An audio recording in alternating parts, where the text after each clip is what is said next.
Abot kita ka din ko ibang bansa. Amo, mababasahin sa ibang bansa.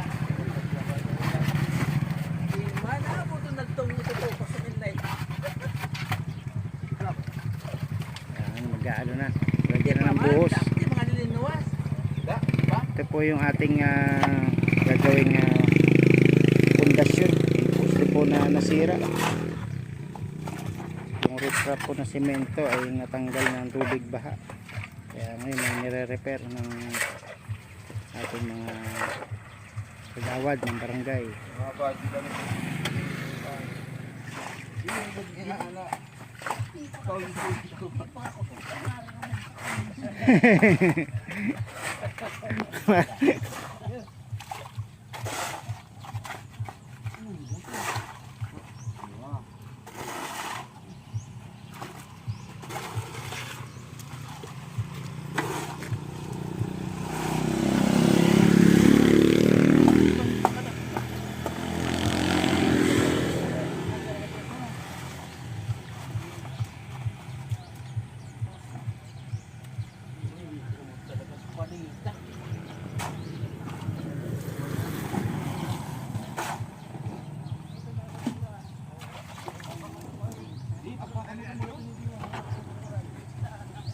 Tuloy na ako.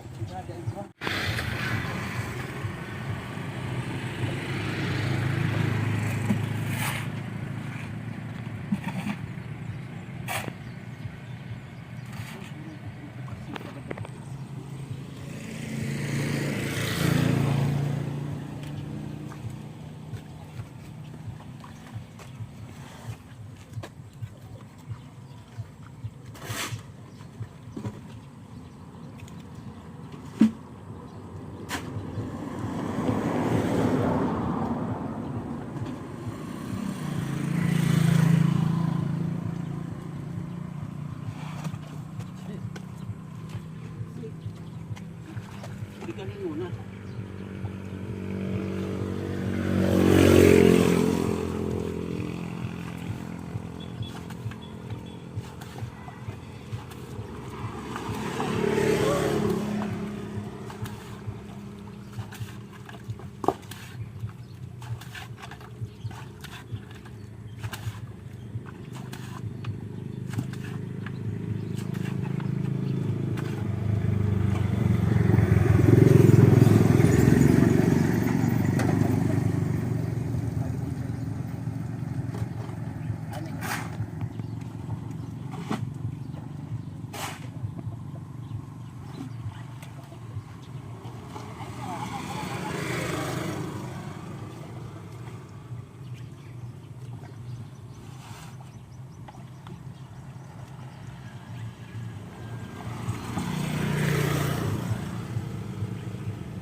Hello, ito good morning.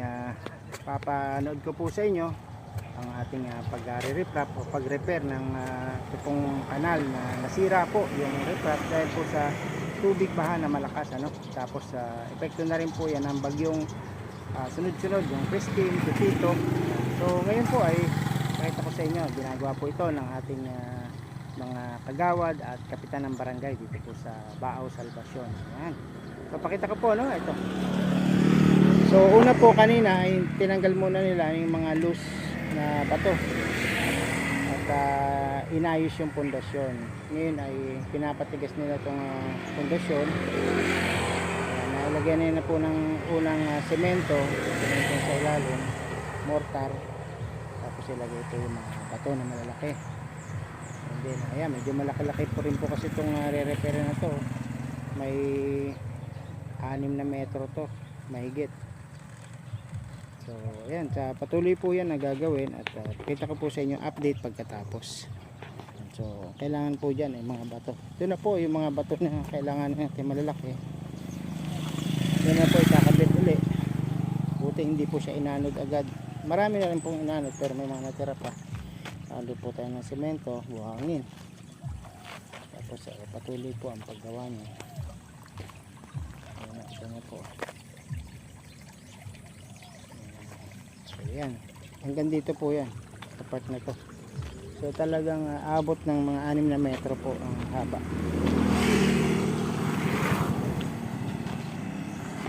So, mamaya po pagkatapos ay bigyan ko kayo ng update kung ano na po ang nangyari. Kasi po ito ay poste. Iniingatan po natin na yung poste ay bumagsak. Kung nawala na po yung pundasyon sa ilalim na lupa, ang poste po ay tutumba.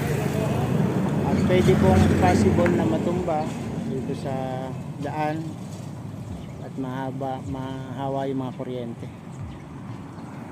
So mas maganda po yung preventive kaysa sa corrective.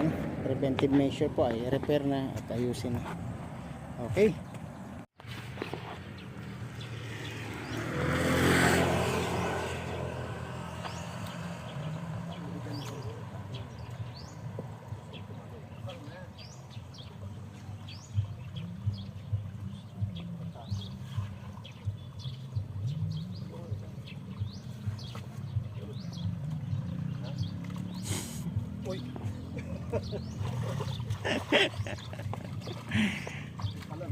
May bago na kayo imported. May import.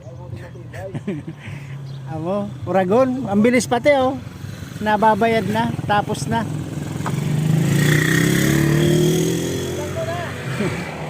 Busin na lang muna namin. Sige. Tapos otro naman Sabado, kaya Domingo. Tama, init na rin. Grabe init.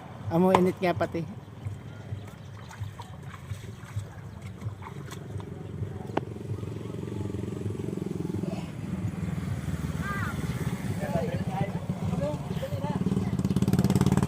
Balik tayo.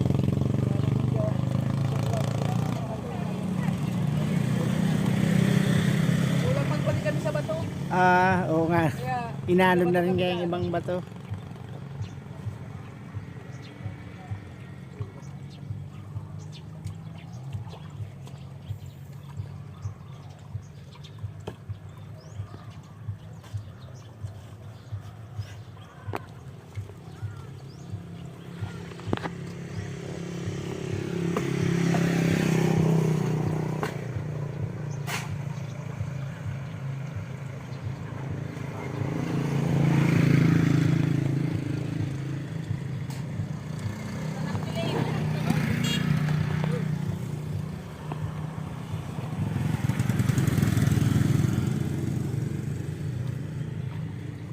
Hello, ito po yung natapos ngayon na araw ng linggo.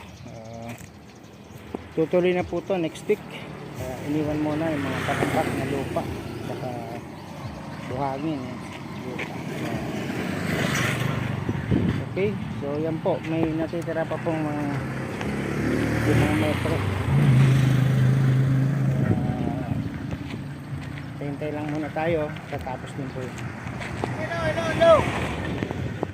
Hello, ayan po, present date po tayo ngayon. Yung pong ginawang riprap dito ay na-save dahil nagkaroon po dito ng matinding pagbaha at pag-ulan.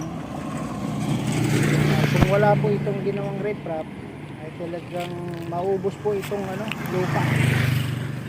Maubos yung lupa, madadamay po yung poste ng ito pong ilaw, street light. Kaya maganda po na na-report na natin ito at naayos agad ang pag-riprap dito. Kita niyo po, itong tinutuntong ko po ay na-riprapan nila. Ang mas maganda nga po, ma-riprap nila hanggang doon, panibago. Kasi po yung hindi po part na na-riprap ay yan naubos na po yung lupa, unti-unti na rin pong naubos yung lupa dyan dahil nga po sa matinding agos ng ulan dito sa irrigation canal dito. So yun po ang update natin. Maraming thank you sa pagkaka-semento nitong poste.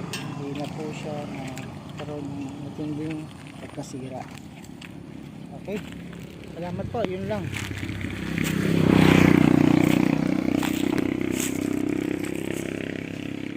See you po sa ating next video. Thank you po. Hindi tayo tinamaan ng mas grabe pang pinsala ng bagyo. Yun lang po yung mga naputol po. Ito, natumba po yung papaya. Dalawang papaya po ang buwal.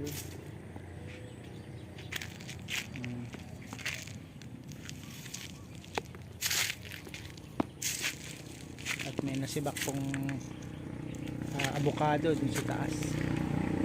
See you sa next video. Thank you po.